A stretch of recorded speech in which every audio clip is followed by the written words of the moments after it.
Bom dia, meu nome é Vinícius. Meu nome é Gabriela. Meu nome é Igor. Meu nome é Victor. E meu nome é João.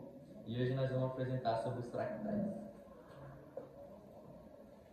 Tá, os tópicos abordados serão o que é o fractal, autossimilaridade, os tipos, como surgiu e, por fim, as questões. Tá, o que é um fractal? Fractal é uma forma geométrica que ele possui um padrão e nele é possível ver ele se repetir em diferentes escalas e cada parte do fractal é semelhante ao todo. O padrão encontrado no fractal ele é também chamado de autossimilaridade.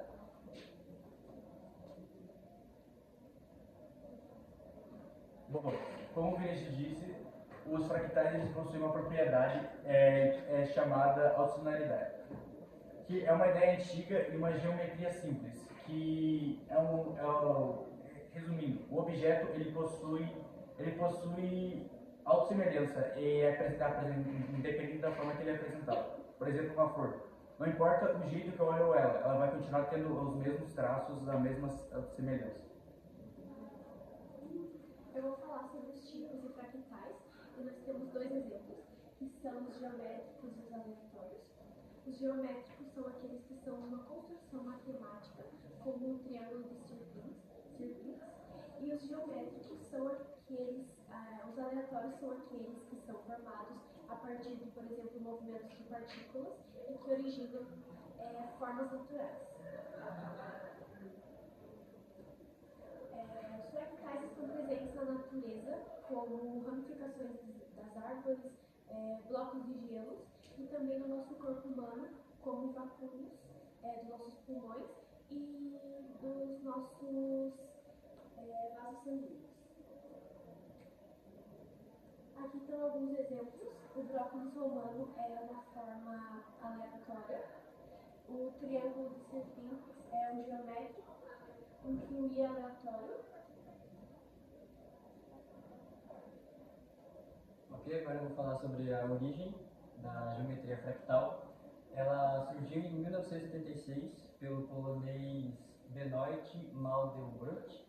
Ele não sabia basicamente a tabuada dos 5, sabia só até a tabuada dos 5 e mesmo sua alfabetização não era de uma maneira muito formal. Por outro lado, ele era capaz de enxergar alguns padrões ocultos na natureza. Basicamente, ele enxergava esses padrões de uma forma organizada, onde só se via caos. E basicamente foi assim que nasceu a geometria fractal.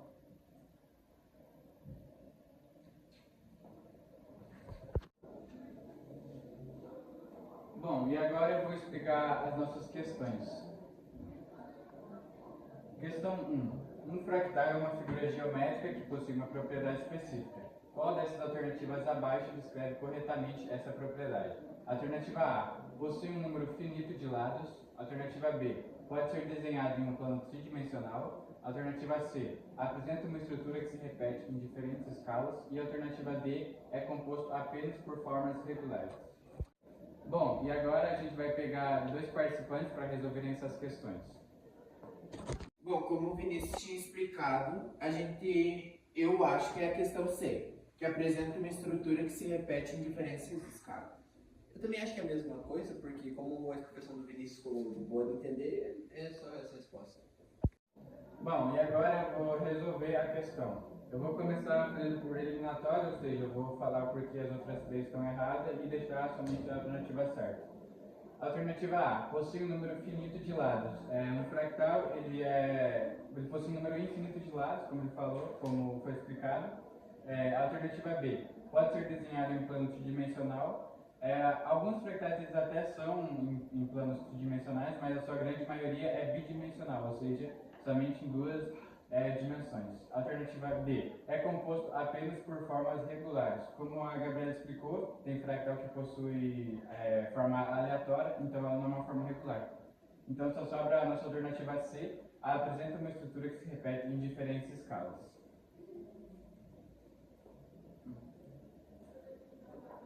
Questão 2.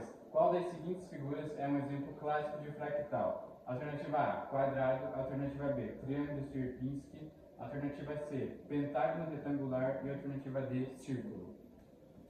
Então, fale. Acho que pode ser a C, o pentágono regular. Eu acho que é a B, triângulo de serpentes. Bom, essa questão ela era uma pegadinha, já que a única das 4 alternativas que foi citada no texto foi o triângulo de Sierpinski. Então, obviamente seria ele, porque ele não estaria explicando uma coisa que não é um fractal. Bom, e agora a gente vai para a questão do Enem. Fractal, do latim fractus, fração, quebrado, objeto que pode ser dividido em partes que possuem semelhança com o objeto inicial. A geometria fractal, criada no século XX, estuda as propriedades e o comportamento dos fractais, objetos geométricos formados por repetições de padrões similares. O triângulo de Sierpinski, uma das formas elementares da geometria fractal, pode ser obtido por meio dos seguintes passos. 1. Comece um triângulo equilátero, figura 1. 2. Construa um triângulo em que cada lado tenha a metade do tamanho do lado do triângulo anterior e faça 3 cópias. 3. Posicione essas cópias de maneira que cada triângulo tenha uma vértice comum com um dos vértices de cada um dos 2 triângulos, conforme ilustra a figura 2. 4. Repita sucessivamente os passos 2 e 3 para cada cópia dos triângulos obtidos no passo 3, figura 3. De acordo com o procedimento descrito, a figura 4 da sequência apresentada acima é... E uma questão mais lógica, então acredito que é a letra C a resposta. Eu acredito que seja a C também. Mas para não ficar igual, eu vou falar B. Bom, então essa questão, como o Ramon falou, ela é uma questão de raciocínio lógico. Eu vou solucionar ela agora. Na figura 1, a gente percebe que só tem um triângulo, que é totalmente preenchido de preto. Na figura 2, a gente tem 3 triângulos preenchidos de preto. E na figura 3, a gente tem 9 triângulos preenchidos de preto. O padrão que se percebe aqui é que é sempre o número de triângulos que está aqui, multiplicado por 3, é a próxima figura. Ou seja, na figura 1 tem um triângulo, então se eu multiplicar ele por 3, fica 3 triângulos, que é exatamente a figura 2. A figura 2, se eu multiplicar os 3 triângulos por 3, vai dar 9, que é exatamente a quantidade de triângulos que na figura 3. Então, pela lógica, se eu multiplicar os 9 triângulos, que é o que tem aqui, por 3, que no caso dá 27, vai sair a nossa resposta. E se a gente analisar aqui, a única que tem essa alternativa é a alternativa C. Então, a correta é a alternativa C com 27 triângulos pretos. Então agora nós vamos seguir para o jogo. Agora a gente vai fazer uma demonstração do jogo que a gente elaborou. A gente fez um jogo da memória com o tema de fractais, que tem como conceito principal demonstrar as imagens que tem na natureza e para a pessoa que está jogando memorizar e ter essa relação que a fractais está relacionado em tudo no ambiente que a gente vive. Jogo da memória, tem as regras básicas aqui, que a gente vai dar uma lida breve. No início da partida, coloca todas as cartas viradas de costa e em cima da mesa. Embaralha todas essas cartas que estão viradas na mesa. Pode embaralhar da forma que achar melhor. Deixa as cartas arrumadas em colunas e fileiras. O jogador que iniciar a partida deve virar 2 cartas da sua escolha. Se o jogador virar 2 cartas que são iguais, ele fica com ponto, pega as cartas para ele, tem direito de jogar de novo. Joga mais uma vez, se caso ele erra, passa a vez para o adversário. O jogo vai seguindo assim até não ter mais cartas sobre a mesa. O jogo ele pode ser disputado com um grupo sozinho, que no caso individual, uma pessoa contra a outra, ou pode ser em duplas, 2 duplas contra a outra. E resumindo basicamente o que o Igor disse, vão disputar as cartas na mesa e vão ter que ficar virando as cartas. Pares iguais, a pessoa fica com a carta para si e ganha um ponto e pode jogar novamente. E assim seguindo.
apresentado o nosso trabalho. Obrigado pela atenção.